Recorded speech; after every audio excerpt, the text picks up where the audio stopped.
Le réal, très vite, tu sens la différence entre couper super et couper super. C'est deux mondes. Le deuxième était mieux. Bah oui. Ouais. Le premier, on est dans Ouais, une on est zone de d'accord. problème, Pas a dans une priori. hésitation déjà, Ouais, tout simplement. couper, super. Hein. Ça, tu sais que c'est la journée commence. Ouais. Ça va être compliqué. Donc on va la refaire surtout. Ah bah c'est sûr. Et Ouais. déjà encore, lui, il a dit super. Hein. Ils disent pas tous super. Il y a aussi couper, marche pas. Hein. Bon, mais c'est plus frontal. Voilà. Il n'y a même pas le ça, c'est marche pas. Ouais, marche pas. Et c'est ça, il n'y a même plus de marche pas et ne marchera pas, a priori. Pierre, tu veux clapper? Comme vous voulez. Clap. Je clappe. Bonjour Pierre Ninet. Bonjour. Je me suis demandé comment on joue quelqu'un qui ment. Bah déjà, c'est les meilleurs rôles, hein, clairement. La dualité à l'écran de dire quelque chose et faire autre chose, ou faire quelque chose et dire autre chose, je trouve ça toujours passionnant. Non pas que ce soit du mensonge, parce que moi je pense qu'on est en quête de vérité tout le temps, nous en tant qu'acteurs. Et on fait venir les gens tout de suite en disant ce qu'on vous montre est faux et fictionnel. Donc à partir du moment où tu te dis aux gens que tu vas leur mentir, c'est plus vraiment un mensonge déjà. C'est du storytelling, beaucoup. Beaucoup bien raconter une histoire pour essayer de te faire passer les choses comme si c'était vrai. Le comme si c'était vrai, c'est vraiment l'ancrage dans l'enfance qu'on a. On va jouer à faire comme si. Mais les enfants, quand ils jouent, ils mentent pas, quoi. Donc nous, c'est pareil, ils mentent pas, ils vivent le truc. Sauf qu'il y a une petite part de manipulation quand même, et la séduction, elle est partout dans ce film, et elle est partout aussi dans ce que c'est que l'acteur. Quel séducteur est-ce que vous êtes, vous? Alors, dans la vie, je sais pas. Mais je crois que j'ai beaucoup misé sur l'humour, moi. Enfin, misé, je sais pas, en fait, j'avais pas tellement le choix dans le sens où très naturellement, j'ai adoré la comédie. C'est comme ça que je suis venu au théâtre, pour faire rire, par plaisir de voir des gens qui me font Parce rire. que vous faites quoi en fait pour séduire quelqu'un? Vous le faites rire? Vous faites des têtes? Des têtes. L'expression.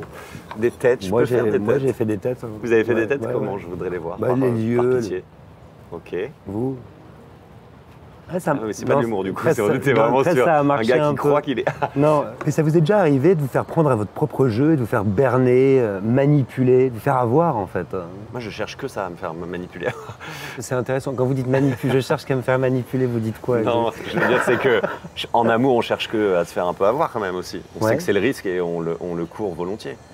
Et moi, ce qui m'intéresse dans le film d'arnaque, c'est qu'on affabule, qu'on invente sa propre vie. Dans quelle mesure être acteur, c'est ça aussi, c'est s'inventer en fait des vies. Bon déjà c'est assez cathartique je pense d'avoir l'occasion de jouer des choses qu'on n'est pas, de développer des empathies qu'on n'aurait pas au quotidien sur des gens, des boulots, des sujets. Enfin, moi j'ai fait un film sur les sapeurs-pompiers, j'ai fait un film 14-18 où je connaissais rien, aux guerres de tranchées, je me suis renseigné là-dessus. On développe des empathies. Alors je vous dis pas, le dernier rôle que j'ai fait c'est effectivement un mec qui défend les pesticides de Monsanto. J'ai peut-être un poil moins développé d'empathie pour celui-là, Et mais pourtant, et encore ça que. ne me surprend pas. Ouais. Mais je crois que c'est ça qui est cool dans ce métier, c'est de développer des empathies qu'on n'aurait pas eues. Et puis peut-être qu'il y a des choses qui méritent d'être réécrites, réinventées chez soi. Oui, moi je suis persuadé que c'est très sain de ne pas être soi pendant quelques heures dans la journée. Je pense que c'est très sain. Ça revient au on va faire comme si, quoi. Quand tu vois les enfants jouer, Ouais. ils sont vraiment plus eux, ils sont vraiment une princesse, ils sont vraiment la Reine des Neiges. Ouais, On peut plus de la Reine des Neiges. Ouais, parce que quand on a des enfants, on a la Reine des Neiges. La Reine des Neiges, apparemment c'est obligatoire. Quoi. Ouais. Quoi que tu fasses. Hein. Vous savez que la chanteuse s'est excusée auprès des parents. Mais je comprends. Bah, Des excuses publiques. ouais, ça me paraît. Pour moi, elle devrait être fouettée en place publique. Je vais Ouais. un tout petit peu plus loin. Un peu trop loin presque. On parlait de mensonges, Pierre Ninet, le vrai semblable. Comment on y accède? Observation quand même beaucoup. Enfin, moi, ce que je trouve passionnant, c'est d'essayer d'observer des trucs humains qui peuvent même paraître parfois complètement dingues et essayer de retranscrire ça au cinéma. Ouais. Mais c'est donc l'observation beaucoup. Et vous dites, ça m'intéresse, qu'il faut surtout pas avoir peur d'être ridicule. Moi, c'est le seul conseil que j'arrive à donner et c'est le conseil qui m'a le plus servi, c'est que le ridicule flirte souvent avec le génial en fait. La frontière elle est très très fine en fait. Et que du coup pour tous les jeunes aspirants acteurs, je dis dans les cours de théâtre, quand quelqu'un veut pas faire le chien, veut pas faire l'arbre, veut pas, vas-y, fonce. Il y a peut-être un truc à trouver. Et c'est le moment le plus dur parce que généralement ils ont 15-16 ans et il y a la meuf qu'ils aiment bien ou le mec qu'ils aiment bien dans le cours de théâtre. Et on leur demande C'est de bon, faut faire la jeter. feuille. Ouais, et on ouais, demande de c'est faire une feuille. Et moi j'adore faire des feuilles. Ah, vous faites comment?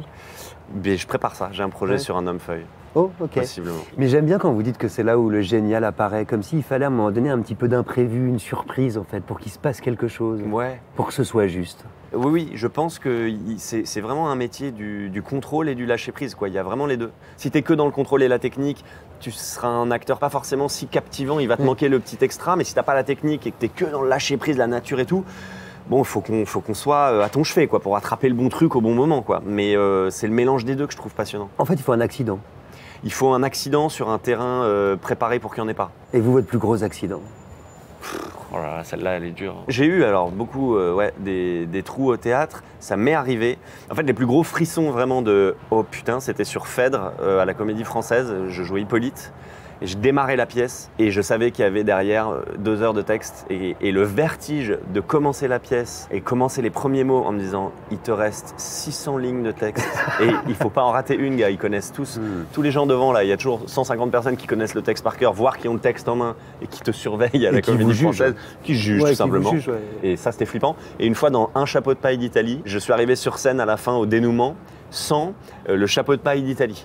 Donc ça peut être problématique parce que ça avait un rôle un peu important dans la pièce. Et là, la frayeur totale, couru dans les trucs. Attendez, ne bougez pas. Attendez, oh là là, je reviens, mauvaise impro et tout machin. Je reviens je le cherche dans les coulisses. Il est où et tout, je gueule sur les gens. Je m'excuse encore.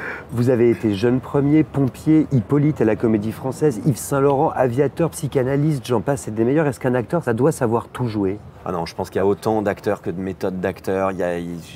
Louis de Funès a creusé un sillon un peu le même toute sa carrière et qu'est-ce qu'on l'aime et qu'est-ce qu'on l'adore pour ça. Ma perception, c'est qu'il faut de tout. Et que si tu as un endroit de plaisir et que tu arrives à en donner, c'est bon déjà. Par ailleurs, moi j'adore le côté caméléon, j'adore, après avoir fait La Flamme, Le Flambeau et tourner ce plaisir de conneries-là, aller faire un gros drame dur sur un sujet difficile. J'adore jouer un personnage, on cherche l'empathie folle de ce pompier grand brûlé, puis ensuite jouer un mec qui défend les pesticides d'une firme comme Monsanto. C'est ça que j'adore. J'adore Christian Bale, j'adore Jim Carrey, j'adore Matt Damon, j'adore des gars qui font Cassel, j'adore des mecs qui font des trucs différents. Ouais, mais le problème du caméléon, c'est quand on le voit toujours sur la même feuille. Comment est-ce qu'on disparaît en fait? Comment est-ce qu'on fait disparaître son propre corps à mesure qu'on vous connaît et qu'on vous reconnaît? Ouais, mais c'est intéressant ça parce que le challenge est effectivement pas le même au début, où les gens disent « oh là là, incroyable, entre Yves Saint-Laurent et 20 ans d'écart, c'est vraiment 2 mondes et tout ». Mais peu à peu, tu vas de moins en moins surprendre les gens. Et oui. Et il est question de se réinventer de plus en plus avec la vision que le public a de toi. Donc être là où ils t'attendent pas, ça devient un challenge de plus en plus dur, mais du coup aussi de plus en plus intéressant parce que tu vas découvrir tes propres limites. Faut pas avoir honte de ses limites. Moi, ça m'est arrivé de refuser des rôles en disant je vais pas être le meilleur messager pour ce truc-là, je vais pas être le meilleur porteur de l'histoire. Faut pas avoir l'hubris totale de se dire je peux tout jouer. Moi, je peux pas tout jouer demain, je peux pas faire la doublure de Tom Hardy, je peux pas jouer un boxeur poids lourd. Mais avec beaucoup de travail en fait en salle. Hein. Ouais, beaucoup de travail en salle. 9 ans. Souvent on dit 17 heures de maquillage, là, c'est 9 ans. C'est ça. 9 ans de non salle. mais par exemple, le truc de l'over-maquillage, le truc où tu reconnais plus les acteurs du tout, genre Colin Farrell dans le dernier Batman. Dieu sait que j'adore Colin Farrell, et Dieu sait que j'adore Batman, mais je ne le vois même plus. En fait, je me dis pourquoi ils n'ont pas pris quelqu'un de vraiment plus... Voilà, j'ai un peu un questionnement sur le fait de dire je peux tout jouer, mettez-moi 200 kilos en prothèse. Du coup, pourquoi pas aller chercher un gars qui y ressemble un peu plus? Mais c'est intéressant la question du corps. Comment vous vous en servez de ce corps quand vous jouez? C'est la base de tout. Enfin, moi, j'ai eu la chance à 17 ans de faire une pièce en Russie et les acteurs, les artistes russes étaient que sur le corps, quoi. C'était leur outil de travail, ils le chérissent, ils le bossent tout le temps. Nous qui sommes un peu plus cérébraux, on va dire, on aime bien être à la table, se dire alors, mais qu'est-ce que Molière a voulu nous dire quand il dit ça et tout. C'est vrai qu'eux, ils avaient une approche un peu plus physique, et moi j'ai toujours aimé ça. Et je trouve ça décomplexant en fait de se dire comment je marche, comment il parle, vas-y, comment. En fait, je trouve ça, encore une fois, le rapport à l'enfance est plus évident et donc plus désinhibant pour moi. C'est une obsession le corps quand on est acteur? C'est notre outil de travail. C'est très à double tranchant dans le regard des gens, parce que les gens, très vite, quand tu dis bah ouais, non, mais je fais attention parce que mon corps, ou alors là, je veux pas prendre de poids pour tel, ou là, je veux prendre du. Oh là là, les acteurs. Mais en même temps, moi, je trouve ça toujours un peu hypocrite de la part des gens, parce que quand t'es acteur, ton image, elle est tout le temps commentée. C'est inévitable, hein, on va pas se mentir, les gens ne. Mais là, les gens vont commenter. Hein. Évidemment, ils vont dire oh là là, regarde, qu'est-ce qu'ils vont dire? Il est trop beau, tu vois, j'en sais rien. J'en sais rien, j'essaie juste de trouver ce qu'ils pourraient dire. Il est trop beau, charisme de ouf et tout. Bon, mettons. Non mais en vrai, je trouve ça cruel en fait. Quand j'ai commencé ce métier, je me disais un peu oh les acteurs, chochottes, les actrices et tout machin. Et puis très vite, une actrice qui disait attendez, excusez-moi, je suis désolé, mais j'ai juste aperçu que j'ai ça, c'est pas très joli. Et très vite, elle est relou et tout. Et c'était les mêmes qui ensuite derrière disaient elle a un peu grossi, non? Disons qu'elle a l'air fatiguée et tout. Tu dis tu peux pas faire les deux.